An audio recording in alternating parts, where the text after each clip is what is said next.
Hello student, welcome back my channel learning with Toshiba. So आज हम कर रहे हैं कक्षा 9वीं का वार्षिक परीक्षा का सामाजिक विज्ञान का पेपर हम स्टार्ट करते हैं। सो हम पहला क्वेश्चन स्टार्ट करते हैं। सही विकल्प का चयन कीजिए। कर्क रेखा भारत के कितने राज्यों से होकर गुजरती है? तो इसमें लगाइएगा आप 8 राज्यों से होकर गुजरती है। नेक्स्ट है हमारा, रूस में राजशाही का पतन हुआ था, तो इसमें लगाइएगा 1917 में। लोकतंत्र के लिए आवश्यक है, तो इसमें लगाइएगा स्वतंत्र और निष्पक्ष चुनाव। उसके बाद हमारा फोर्थ क्वेश्चन है, भारत में वयस्क मताधिकार की उम्र है, तो इसमें लगेगा 18 वर्ष। उत्पादन क्रिया की प्रथम आवश्यकता होती है, तो इसमें लगेगा भूमि। और है ना हमारा 6 देख लीजिए, अमूल सहकारी समिति का संबंध है, तो इसमें लगेगा गुजरात। उसके बाद नीचे इंग्लिश मीडियम वाले भी टिक आउट कर लीजिए अपने क्वेश्चंस को। सो हम सेकंड क्वेश्चन स्टार्ट करते हैं। रिक्त स्थानों की पूर्ति कीजिए। पहला है, अरावली और विंध्य की पहाड़ियों में खालिस्तान पठार है, तो इसमें लगाइएगा मालवा का पठार है। खालिस्तान विश्व में मध्य सबसे अधिक वर्षा वाला स्थान है, तो इसमें लगाइएगा मेघालय का एक गांव है जिसमें लगाइएगा मासिन राम गांव। मेघालय के मासिन राम गांव में विश्व का सबसे ज़्यादा क्या है, वर्षा वाला क्षेत्र है। 14 वर्ष से कम उम्र या आयु वाले बच्चों के लिए नात्सी युवा संगठन कहलाता है, तो इसमें लगाइएगा युंग फोक। मासाई शब्द का शाब्दिक अर्थ है मेरे लोग। नेक्स्ट है, भारत में राष्ट्रपति का कार्यकाल होता है, तो इसमें लगाइएगा 5 ईयर्स या 5 वर्ष का होता है। अर्थव्यवस्था के खालिस्तान प्रमुख क्षेत्र होते हैं, तो इसमें लगेगा 3, प्रथम, द्वितीय और तृतीय क्षेत्र। ये हमारे इंग्लिश मीडियम के लिए है, सारे आंसर्स मैंने लिख दिए हैं, तो आप लोग लिख लीजिए। उसके बाद चलते हैं हमारे थर्ड क्वेश्चन की ओर। सत्य असत्य। पहला देखिएगा, अरुणाचल प्रदेश तथा गुजरात के स्थानीय समय में 2 घंटे और 30 मिनट का अंतर है, तो इसमें लगेगा असत्य। उसके बाद है, भारतीय वन्य जीव संरक्षण अधिनियम सन 1972 में लागू हुआ था, तो इसको लगाइएगा आप सत्य।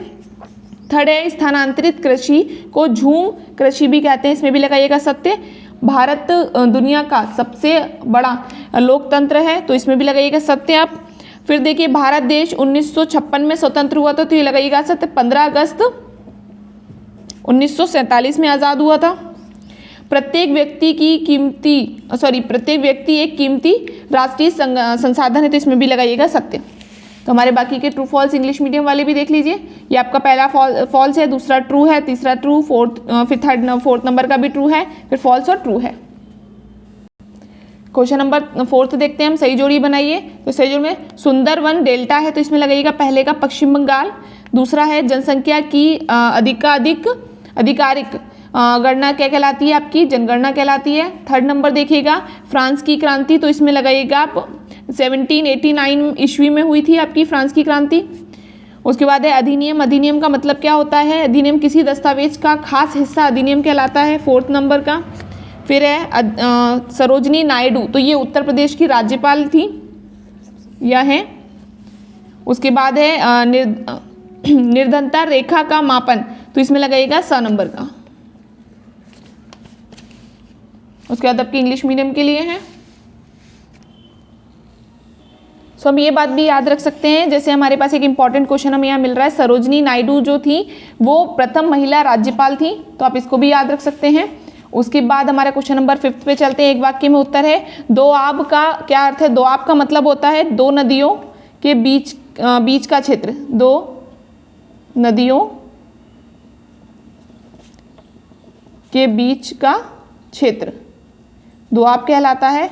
नर्मदा नदी का उद्गम स्थल कहाँ है? तो इसमें लगाइएगा अमरकंटक लिखिए। अमरकंटक मध्य प्रदेश में है ये। जन्म दर की परिभाषा तो ये क्वेश्चन में भी आपको दे दूंगी इसका आंसर। द सोशल कॉन्ट्रैक्ट की रचना किसने की थी? तो इसमें लिखिएगा अब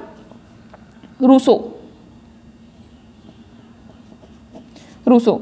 भारतीय संविधान निर्माण में कितना समय लगा था? तो इसमें लिखिएगा आप 2 वर्ष 11 महीने या 11 माह 18 दिन का ये कुल समय लगा था हमारे संविधान के निर्माण में।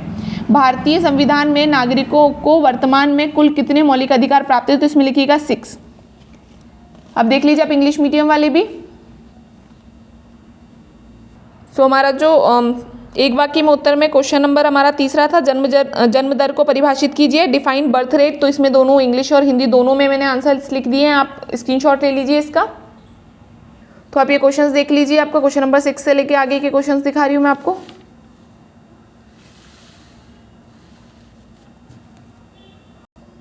तो ये सभी 2 मार्क्स के क्वेश्चन है। जैसे रबी खरीफ की फसलों में अंतर दे दिया है आपको, वन अधिनियम दिया है, लोकतंत्र की परिभाषा दे दी गई है। और ये सभी प्रश्न जो है आपके हाफ ईयरली और भी क्वेश्चन जो है आपके हाफ ईयरली या बाकी एग्जाम्स में आपसे पूछे गए होंगे। ये सभी 2 प्रश्न वाले हैं। उसके बाद क्वेश्चन नंबर 18 से हमारे 3 मार्क्स का क्वेश्चन स्टार्ट हो रहा है।